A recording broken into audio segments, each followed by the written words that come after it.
Zethkar ran his clawed finger along the newest scar on his arm as he walked through the corridors of Kepler Station. The mark came from his last mission with the Shard Collective, those crystal-skinned warriors who felt no pain and showed no mercy. Before that, he had fought alongside the insectoid Krixtal hives for 3 years, learning their perfect coordination and silent communication. And before them, the gas-breathing methane lords who could survive in environments that would kill most other species in seconds. Each alien race brought something different to battle. The Krixtal moved like one mind, controlling 1,000 bodies. The methane lords used their toxic breath as a weapon and their thick hides as armor. The Shard Collective could shatter bones with their crystalline fists and repair themselves by consuming minerals from the battlefield. Zethkar had learned to fight beside them all, adapting his own Vorthak fighting style to complement their strengths. Now the Coalition wanted him to work with humans. Zethkar had heard about humanity's recent addition to the Galactic Coalition. They were the newest member species, fresh from their little blue planet in some distant spiral arm. Like most new species, they probably needed experienced warriors to show them how real combat worked.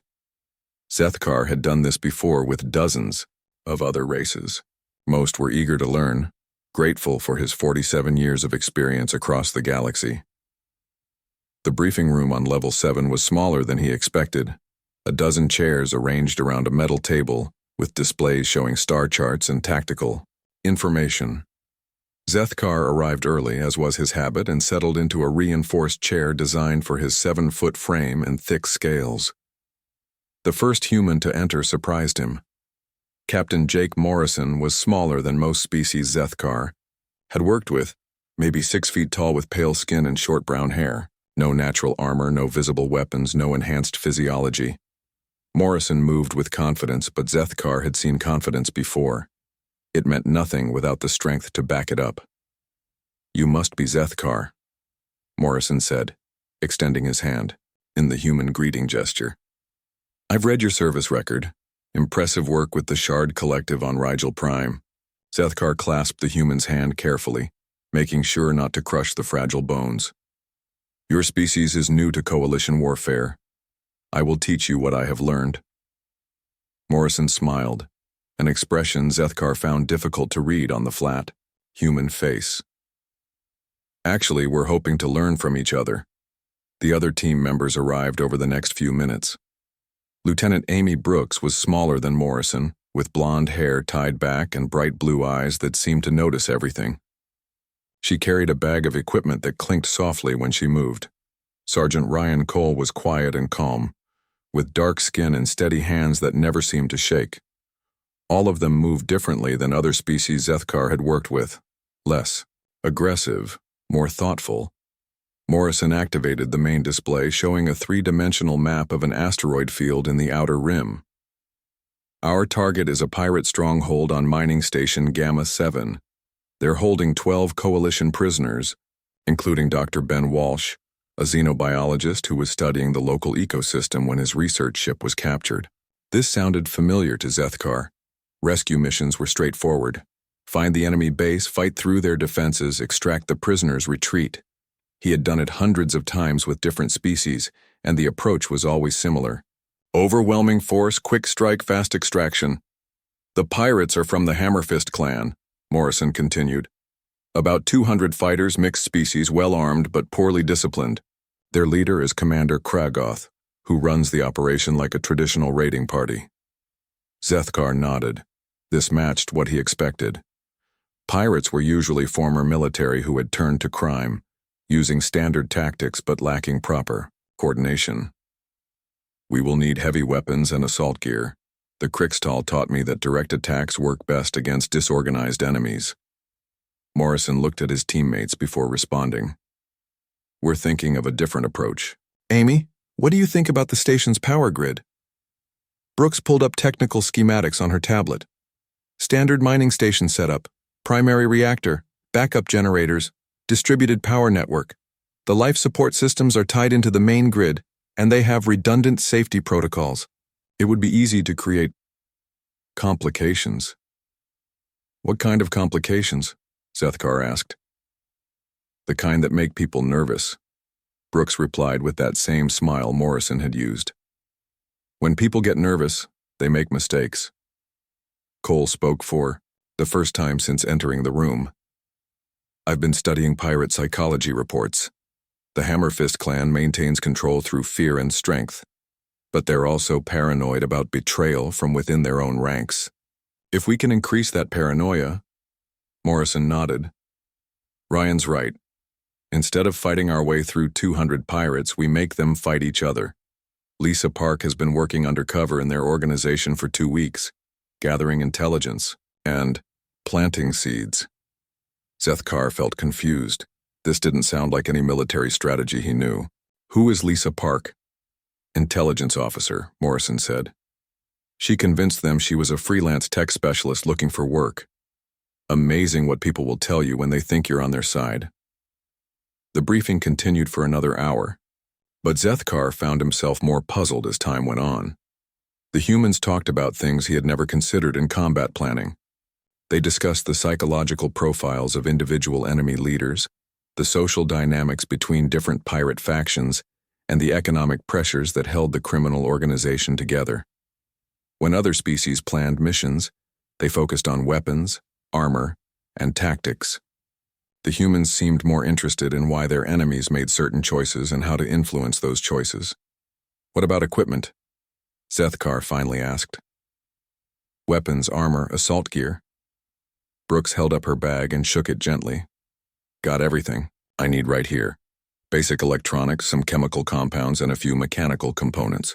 Amazing what you can build when you understand how things work.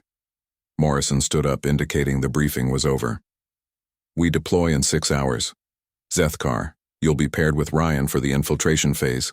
Your experience with stealth operations will be valuable.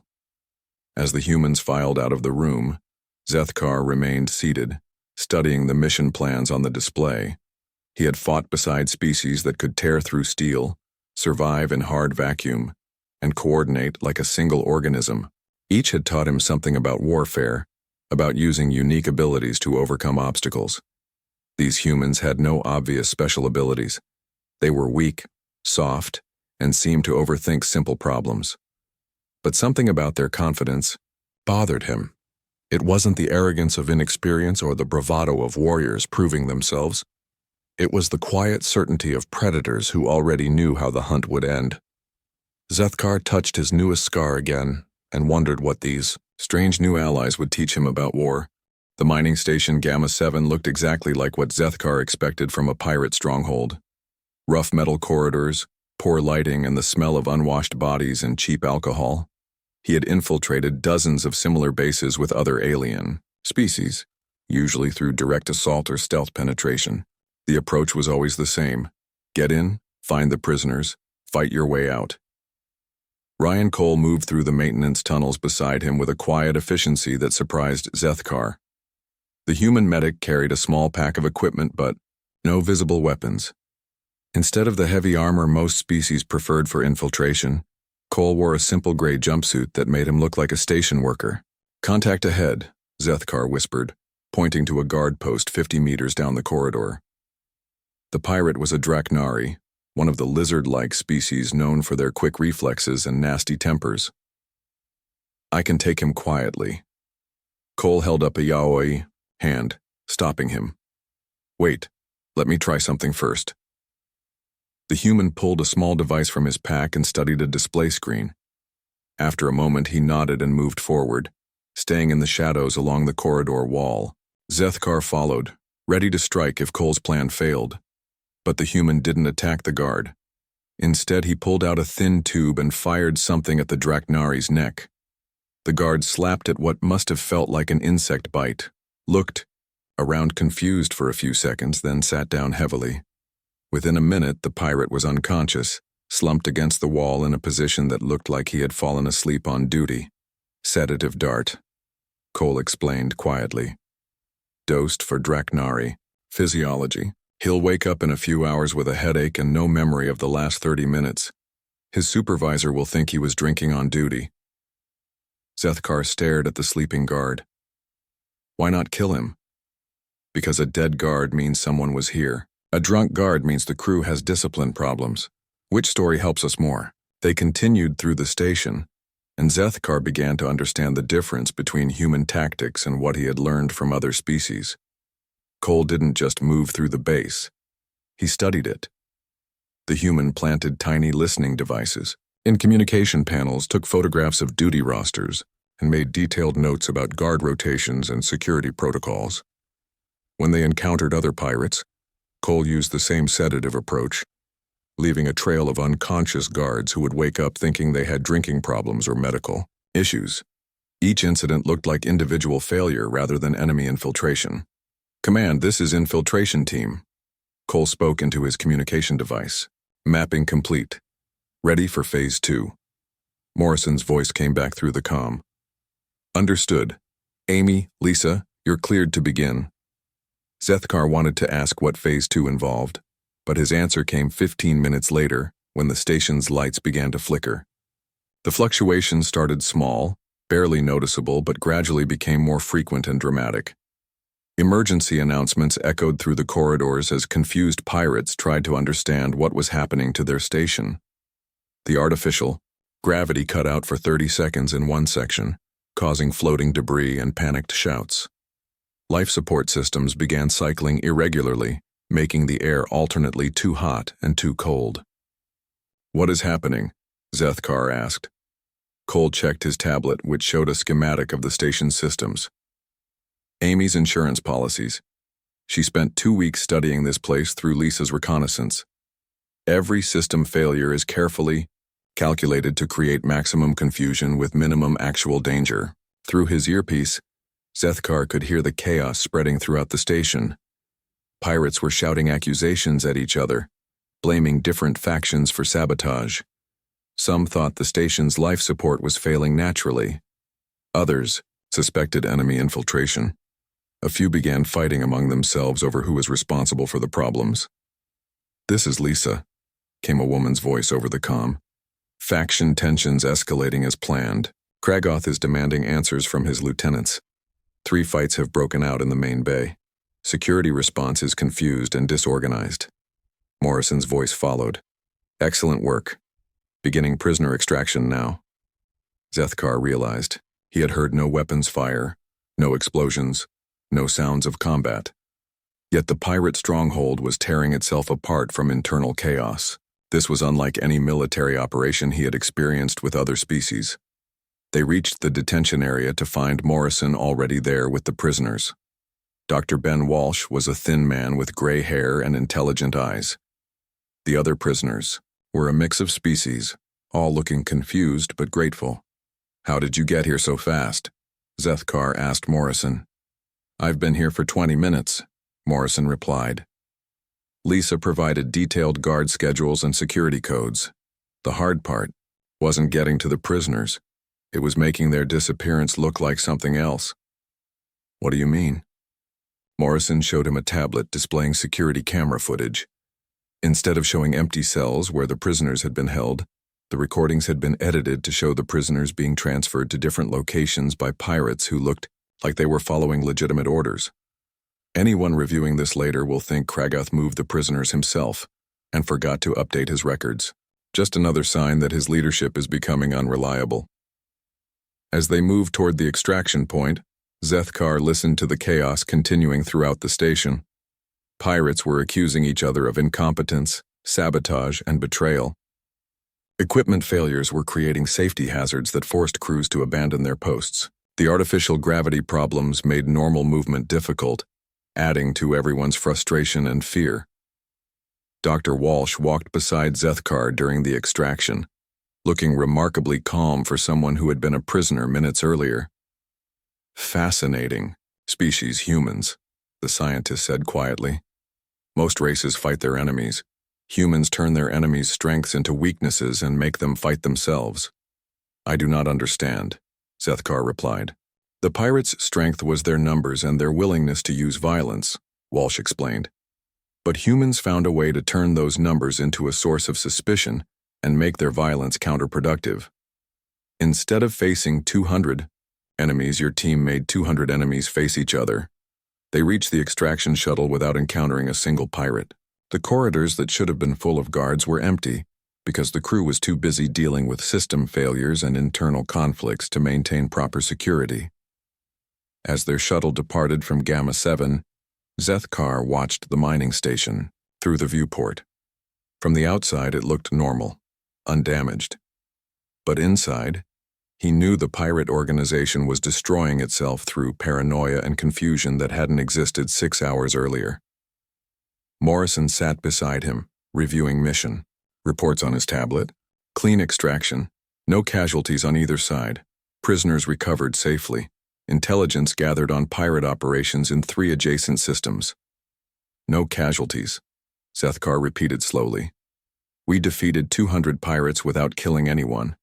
Didn't defeat them, Morrison corrected. We made them defeat themselves.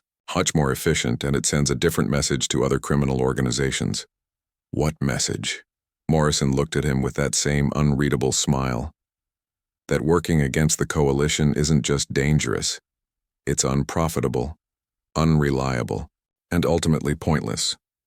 Fear makes enemies desperate. Confusion makes them stupid.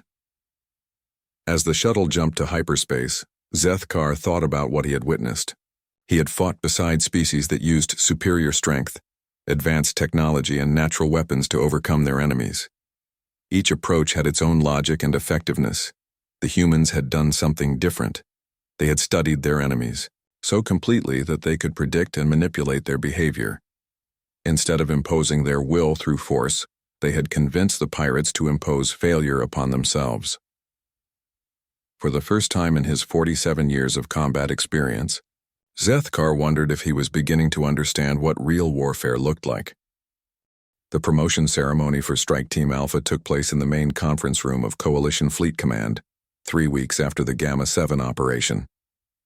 Zethkar stood at attention beside his human teammates, wearing his dress uniform and the new insignia that marked them as a Special Operations Unit. General Kevin Ross, the human fleet commander, addressed the assembled officers. The success at Gamma 7 demonstrates the effectiveness of integrated human-alien tactical approaches.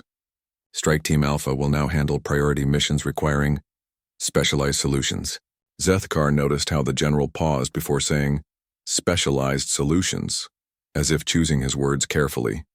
Around the room, officers from various coalition species nodded approvingly, but Zethkar wondered if they truly understood what those solutions involved. After the ceremony, Admiral Thexmore, a veteran Korthani commander, briefed them on their next assignment. The situation was far more serious than a pirate stronghold. The Hegemony Empire, a coalition of militaristic alien species, had invaded Proxima 4, one of the coalition's most important agricultural worlds. Traditional coalition forces are struggling, Admiral Thexmore admitted, his 4 arms gesturing at the tactical displays. The Hegemony uses overwhelming numbers and treats their soldiers as expendable. They simply throw bodies at our defensive positions until something breaks. Zethkar had heard of Hegemony tactics. They were brutal but effective. Massive armies with no concern for casualties led by commanders who viewed soldiers as tools to be used and discarded. Most species found it difficult to fight enemies who cared nothing for their own survival. General, Ross stepped forward to outline the human response. Operation Mindbridge will begin in 72 hours. While Admiral Thexmore's forces engage the main Hegemony fleet, we'll implement a more comprehensive approach to the ground invasion. Ross introduced new team members who would join the operation. Major Sophie Grant was a thin woman with sharp eyes who specialized in psychological warfare. Lieutenant Danny Kim was a communications expert who carried more electronic equipment than most species used in their entire armies. Both seemed calm and confident in the way Zethkar was learning to associate with dangerous humans. The Hegemony maintains control through fear and rigid hierarchy, Major Grant explained. Every soldier knows their place in the chain of command and follows orders without question. This system is very effective for controlling large armies, but it also creates specific vulnerabilities we can exploit. Grant showed them intercepted Hegemony communications, organizational charts, and psychological profiles of enemy commanders. The depth of information surprised Zethkar. The humans hadn't just studied Hegemony military tactics. They had analyzed the social structures, personal motivations, and individual weaknesses of hundreds of enemy officers.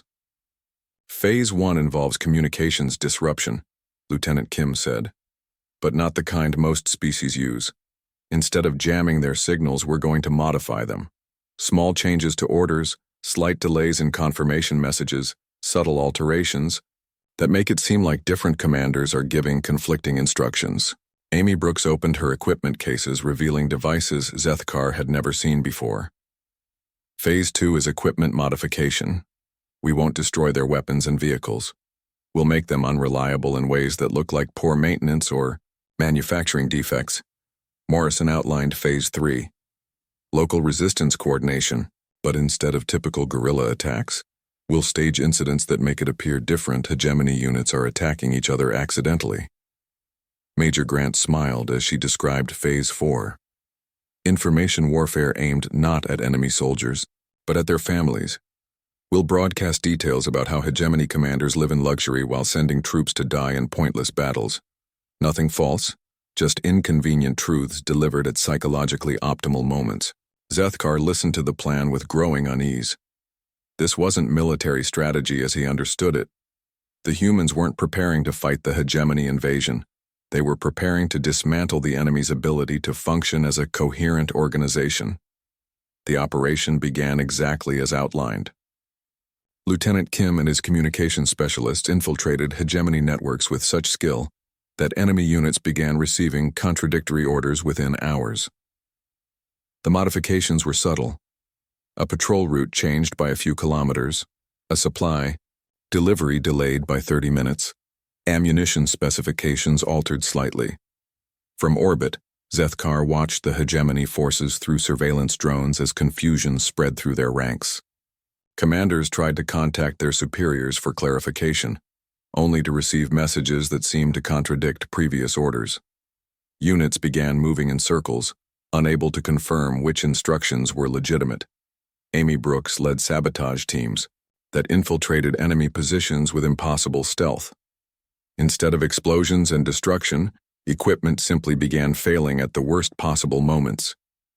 Weapons jammed during firefights. Vehicles broke down during advances. Communication equipment produced static when commanders tried to coordinate responses. The sabotage looked like equipment failure rather than enemy action.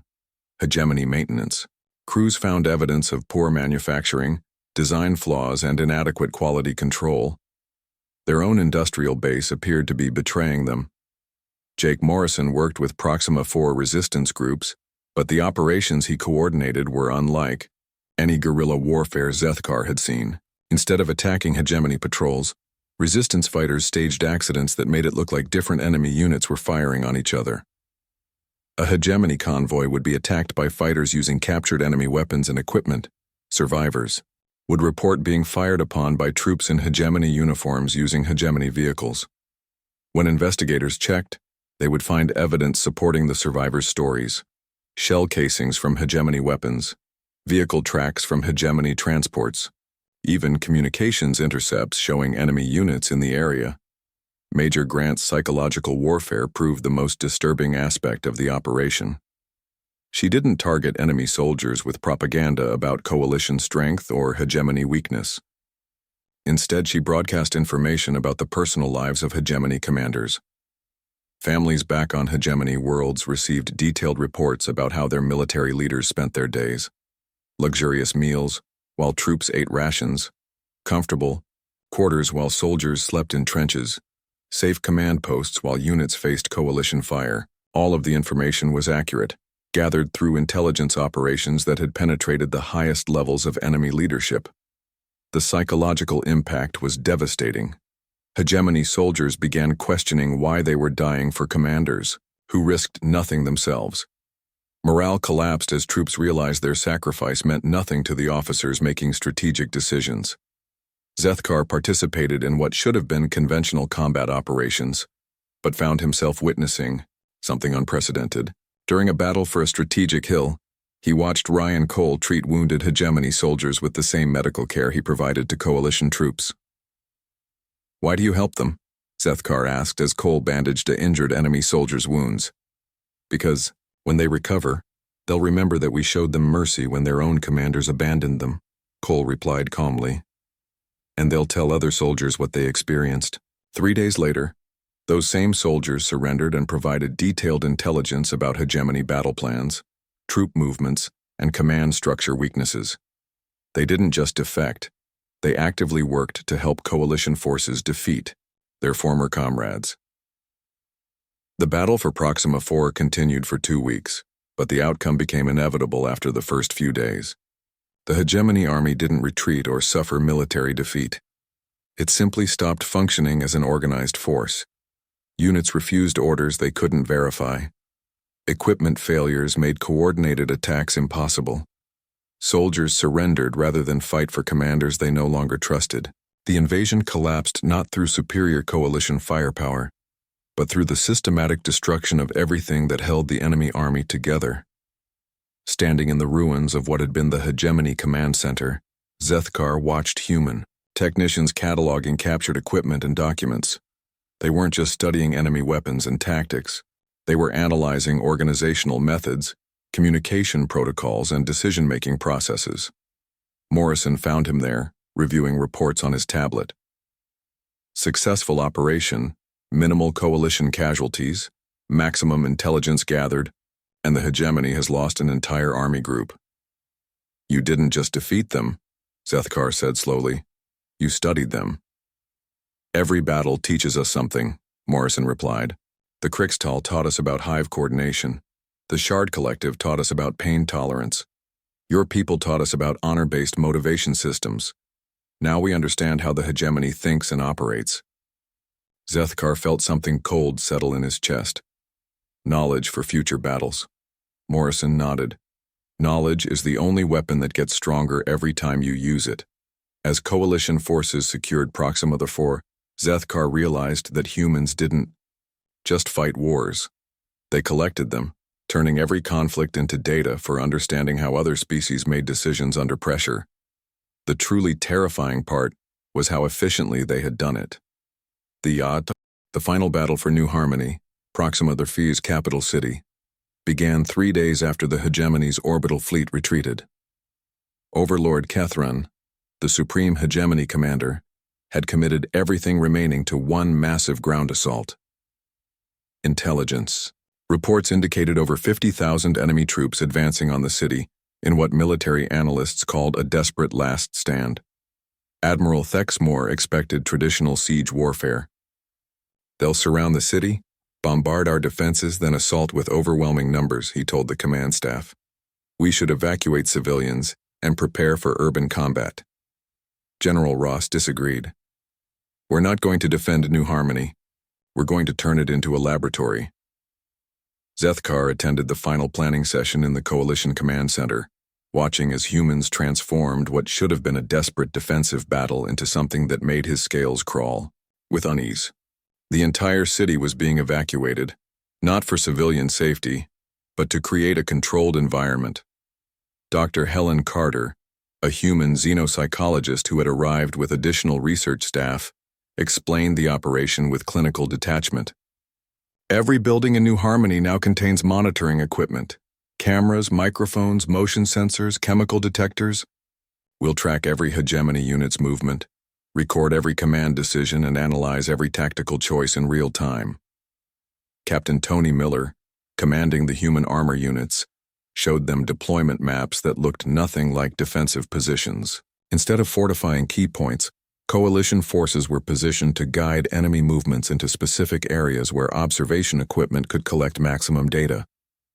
We're not trying to stop them from entering the city, Miller explained. We're herding them through predetermined routes while gathering intelligence on hegemony urban warfare tactics.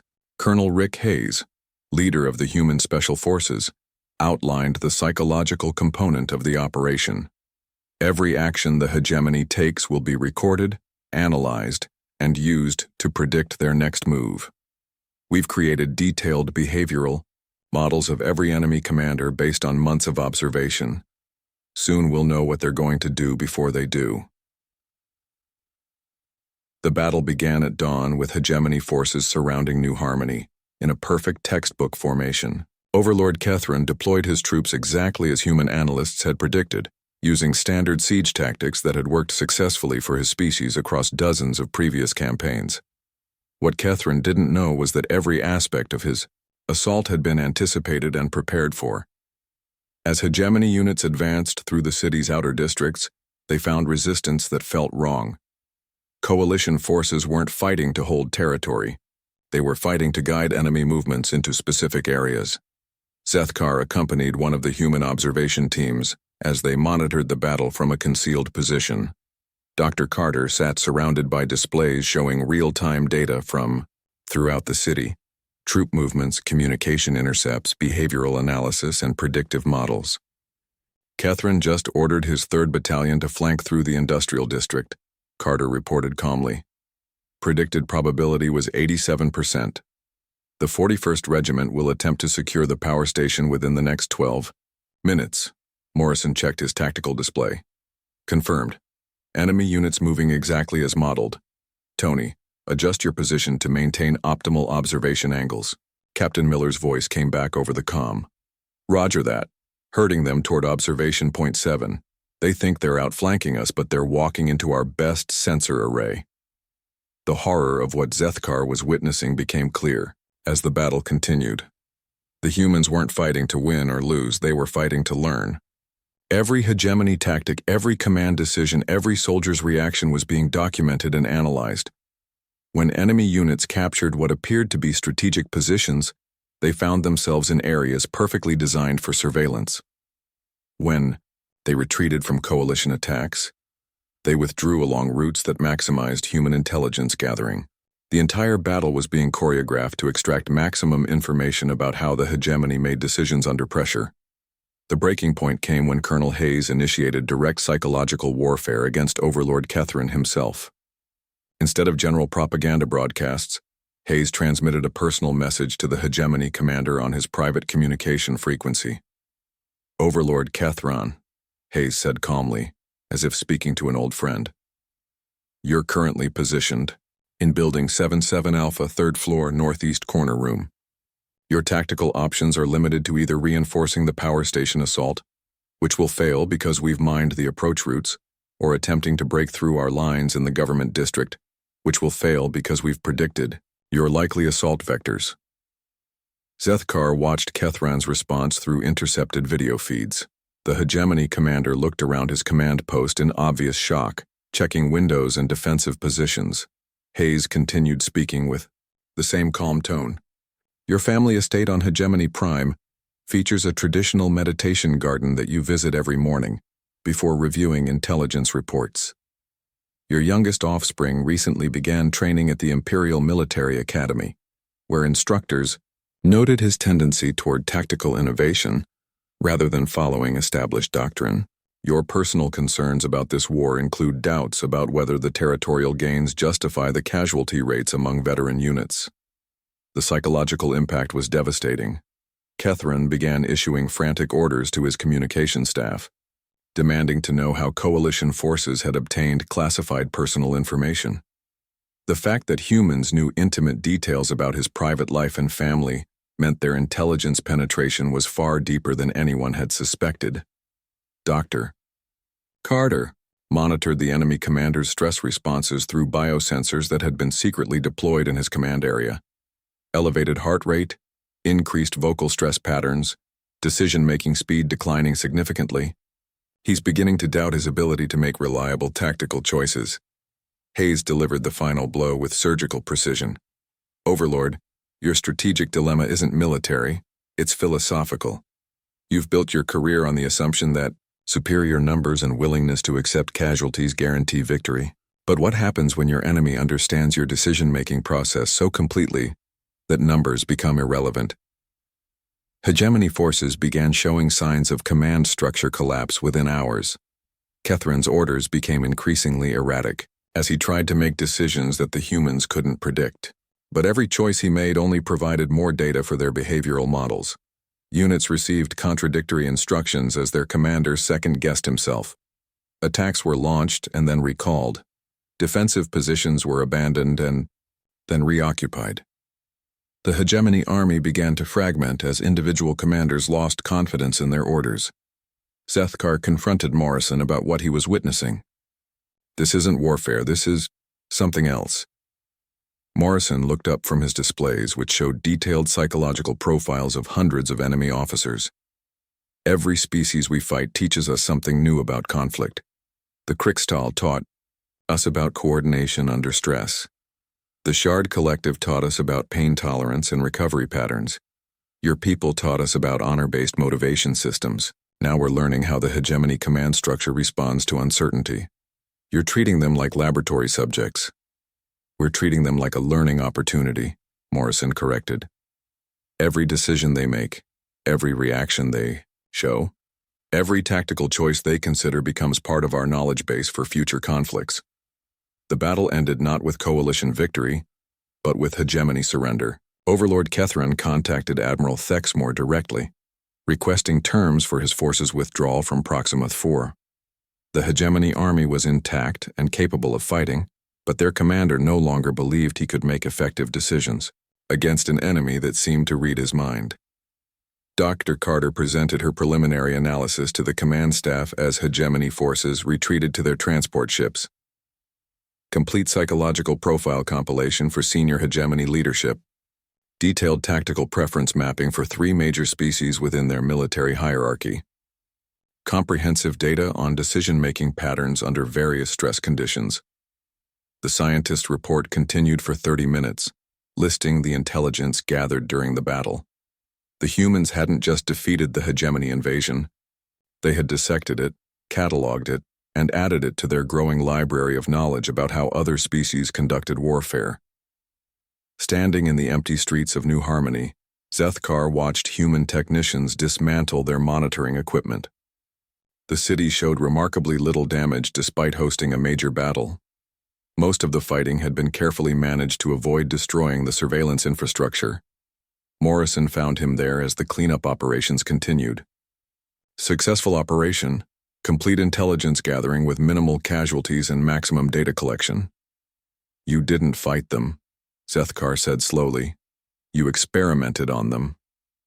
Morrison's expression remained calm and professional. "We defended coalition territory and gathered intelligence on enemy capabilities. Standard military procedure." The victory celebration on Kepler Station should have been joyous. The hegemony had surrendered not just on Proxima 4, but across 3 entire star systems. Their military command structure had collapsed so completely that remaining forces were retreating to their home territories without orders. Zethkar stood in the main assembly hall, watching coalition officers from dozens of species celebrate humanity's first major military contribution to galactic security. Speeches praised human, tactical innovation, strategic thinking, and commitment to coalition values. The mood was festive, grateful, optimistic about future cooperation. But Zethkar felt only a growing sense of dread. Ambassador Patricia Lewis, the senior human diplomatic representative, addressed the assembled crowd with the same calm confidence he had learned to associate with dangerous humans. She announced the establishment of the Conflict Resolution Institute, a joint human coalition research facility dedicated to studying optimal diplomatic and military solutions to interspecies conflicts. Most coalition species applauded this announcement. To them, it sounded like a peaceful academic endeavor designed to prevent future wars through better understanding between different cultures. Zethkar recognized it as something else entirely. A threat analysis center designed to catalog the psychological, tactical, and cultural weaknesses of every species in the galaxy. Fleet Admiral Alex Turner, the highest-ranking human in coalition forces, gave a speech about humanity's commitment to protecting all member species from external threats. He emphasized how human tactical innovations would help defend against future aggression, ensuring peace and stability throughout coalition space. Zethkar noticed that every human military officer in attendance was taking notes, studying the reactions of different alien species to various parts of the speech. They weren't just celebrating victory. They were gathering data on how their allies responded to specific ideas and phrases. After the ceremony, Zethkar sought out his human teammates for private conversations. What he learned during these discussions convinced him that everything he thought he understood about humanity was wrong. Amy Brooks found him first, approaching with her usual cheerful demeanor. Zethkar, I wanted to thank you for your help during the operation. Your experience with urban warfare was invaluable. What will you do now? He asked. Oh, I'm starting a new project, she replied enthusiastically. Adaptive munitions that can be modified in real time based on enemy armor configurations and defensive measures. The idea is to create weapons that learn from each engagement and become more effective against specific targets. She wasn't just making better weapons. She was making weapons that learned, evolved, and adapted based on whatever they encountered. Each shot fired would provide data for improving the next shot. Ryan Cole joined their conversation, carrying a tablet full of medical data. I've been analyzing physiological responses from different species during combat situations, he explained. Fascinating stuff. Every race has unique stress patterns, pain tolerance levels, and psychological breaking points. Zethkar realized that Cole's medical expertise had been weaponized into a comprehensive understanding of how to break any alien's will to fight. The human medic who had saved enemy soldiers during battle had been studying them, learning exactly how much pressure each species could withstand before they surrendered. Lisa Park appeared next, looking pleased with herself. The intelligence gathered during recent operations has been incredibly valuable. We now have detailed psychological profiles of leadership figures throughout this entire region of space. Not just military commanders, but political leaders, industrial, managers, and cultural influencers. Why do you need profiles of our allies? Zethkar asked. Security purposes, Park assured him. Understanding how people think and make decisions helps us protect them more effectively. Plus, it's always good to know who you can trust in a crisis. She casually mentioned that Human Intelligence Services had been profiling coalition leadership since the day humanity joined the organization. Every major decision-maker in the galaxy was now cataloged, analyzed, and understood at a level that would allow humans to predict or influence their choices. Jake Morrison found him last, reviewing mission reports in a quiet corner of the celebration. Excellent work on Proxima 4, Zethkar. Your tactical insights were crucial to our success. What was Strike Team Alpha really about? Zethkar asked directly. Morrison looked up from his tablet, considering the question carefully. Integration. Studies. We needed to understand how humans could most effectively work with other coalition species. Every mission was designed to test different approaches to mixed unit leadership and coordination. The revelation hit Zethkar like a physical blow. Strike Team Alpha had never been just a military unit. It had been a testing ground for human integration strategies, a way to study how humans could best manipulate and control mixed species forces. You were studying us, Zethkar said. We were learning from each other, Morrison replied diplomatically. That's what allies do. The final shock came when Dr. Helen Carter approached him directly. The xenopsychologist who had coordinated the Muir monitoring operation during the Battle of New Harmony carried a datapad that she handed to him with a smile. I wanted to thank you personally for your contribution to our research, she said. Your participation in recent operations provided invaluable data about Vorthak psychology, tactical preferences, and behavioral patterns under stress. The datapad contained a complete psychological profile of Zethkar himself. Every conversation, every decision, every reaction during their missions together had been analyzed and documented. The profile included his motivations, fears, tactical preferences, and emotional triggers. It was more accurate than his own self-assessment. This information will help us work more effectively with other Vorthak personnel in the future, Carter explained. Understanding how your species thinks and operates will improve coalition military effectiveness significantly. Alone in his quarters later that night, Zethkar reviewed the psychological profile with growing horror. The humans had documented everything. His initial dismissiveness toward their tactics, his gradual recognition of their capabilities, his growing unease about their methods. They had predicted his reactions before he experienced them. He thought about his career fighting alongside monsters across the galaxy. The Crixtal with their hive mind coordination that could overwhelm enemies through perfect unity. The Methane Lords with their toxic biology that made close combat impossible for most species. The Shard Collective with their crystalline exoskeletons and immunity to pain that let them fight until physically destroyed. Each species had been dangerous in obvious ways. Superior strength, natural weapons, enhanced physiology, or tactical advantages that came from their evolutionary development.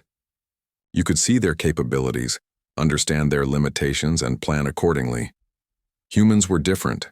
They looked weak, soft, fragile. No natural armor, no enhanced strength, no obvious biological advantages. But they possessed something far more terrifying than claws or enhanced reflexes. The ability to understand, predict, and manipulate any other intelligent species they encountered. They didn't just defeat enemies. They absorbed them, studied them, learned from them, and became immune to them. Every conflict made them stronger by adding new knowledge to their growing understanding of how other species thought and fought. The Coalition thought it had gained humanity as a powerful ally. Zethkar was beginning to suspect that humanity had gained the Coalition as subjects for study and eventual control. He activated his personal recording system and began documenting his thoughts, knowing that humans would probably analyze this recording too, but needing to preserve his understanding. For anyone who might listen, I have fought beside monsters across the galaxy, he said quietly. I've seen species that could tear through steel with their bare hands, that could survive in hard vacuum, that felt no pain and knew no fear. I thought I understood what made a species dangerous. He paused, looking at Carter's psychological profile again. I was wrong. Humanity doesn't fight like a monster.